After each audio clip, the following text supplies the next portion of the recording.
today I'm going to talk about the way that technologies grow and emerge in multiple waves, and to talk about the S-curve as a way of thinking about that. One of the ways to think about how technologies emerge is that stuff tends to turn out small and slow. You have an early period where the technology isn't quite working and it's emerging from university labs and corporate research labs, and you've got a few things that look like they're not going to be very useful or important. And then you reach a point where the growth accelerates upwards because everything starts working. You move from the period when this was kind of a crazy idea or not very interesting to a period of frenzy and excitement and growth. That lasts for a couple of years, and then things start to slow down again. Every new incremental improvement is harder for the user to perceive, the rate of improvement starts to slow down, and the questions shift from is this going to work, or what's going to work, or what are we going to build, to what's going to happen now that we've got tens of millions, hundreds of millions of users, billions of people having this product.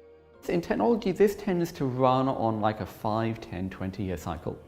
So the PC emerged in the very early days in the 1970s, and then it took off in the 1980s around the IBM PC and around Microsoft's operating system and around the Mac. And that S-curve kind of ran up until really the 1990s. The new home computers on the market all seem ready to meet the buyer's expectations.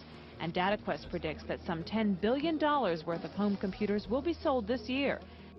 Then, almost 20 years after the first early kind of PC experiments, Windows 95 kind of sealed the deal for Microsoft on, well, that's what the PC is. Just at the point that that model had kind of matured in the incremental improvement, then the internet comes along. And that gives a whole bunch of other people a reason to buy this device and a whole new set of experiences that have to be created. And the internet goes from being this crazy, silly idea to becoming something that everyone has.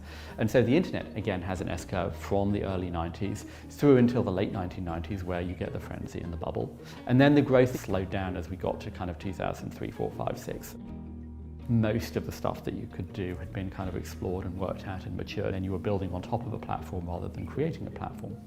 Just as one S-curve has happened and played out and starts slowing down, generally as the way of technology is, then you get another one. As we were going through the PC S-curve, we were also going through an S-curve with mobile phones. From the early to mid 80s through to the late 90s, mobile phones went from this crazy idea that only drug dealers and billionaires would have and a stupid toy, and why on earth are people wasting their time with this? Mobile phones grew to something that everybody on earth would have. And in parallel, mobile phones also had a second S-curve. The smartphone again started in the late 90s, but though people had things that you could technically call smartphones, no one really used them as such until Apple came along with a new paradigm with the iPhone, which Android then picked up and ran with as well. And though the iPhone was launched in 2007, the growth of smartphones really only exploded 3, 4, 5 years later. And then smartphones went through this explosive S-curve. And today, smartphones are about halfway through that S-curve. From crazy idea to explosive growth to slow down and maturity and expansion.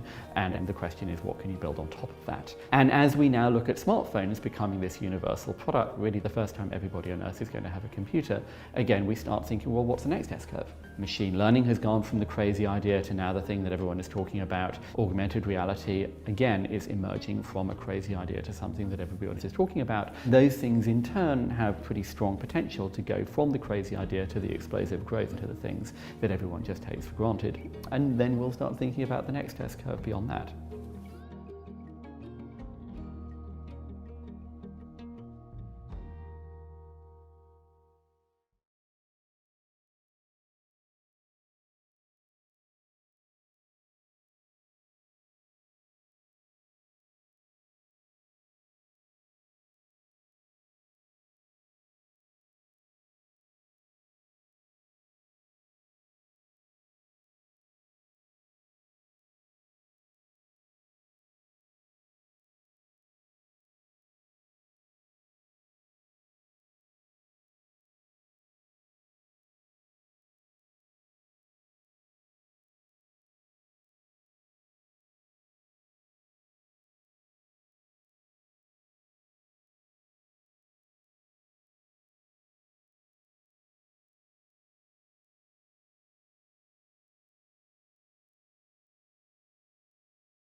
aucun moment, le chirurgien ne m'a dit attention, lors de la pose, vous risquez d'avoir une perforation de la trompe, votre implant risque de se déplacer dans votre corps, et si vous ne supportez pas les implants, vous aurez recours à une hystérectomie.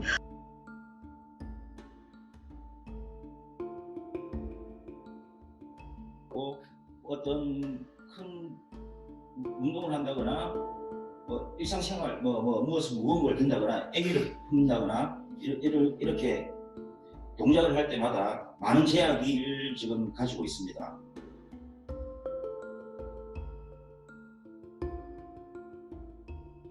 I was getting very sick. I was exhausted, I was nauseated. I then went back to my plastic surgeon. He said it was just a total coincidence, nothing to do with my implant.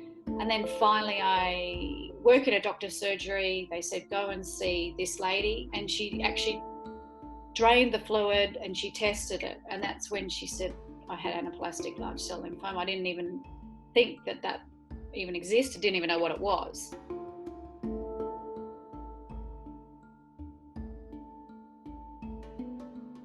Kad se vraća s operacije i simptomi se isti počeli ponavljati.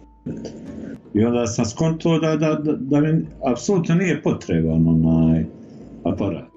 Jer aparat nije reagovao nikad.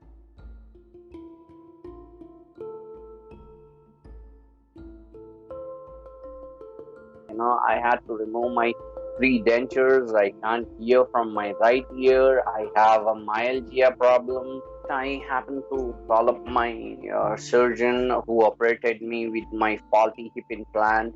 I went and met him. He categorically disowned anything. He said, I never knew that this product is recalled.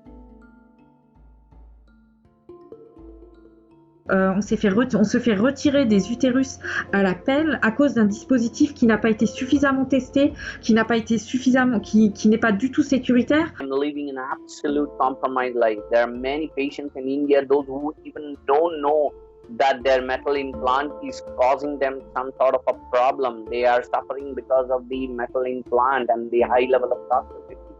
미국인이 아닌 다른 외국인이 이 피해 보상을 받기가 굉장히 막막합니다. 어디 가서 어떻게 해야 될지 모른다는 얘기죠. Why are we still selling them? What about the women that aren't being diagnosed?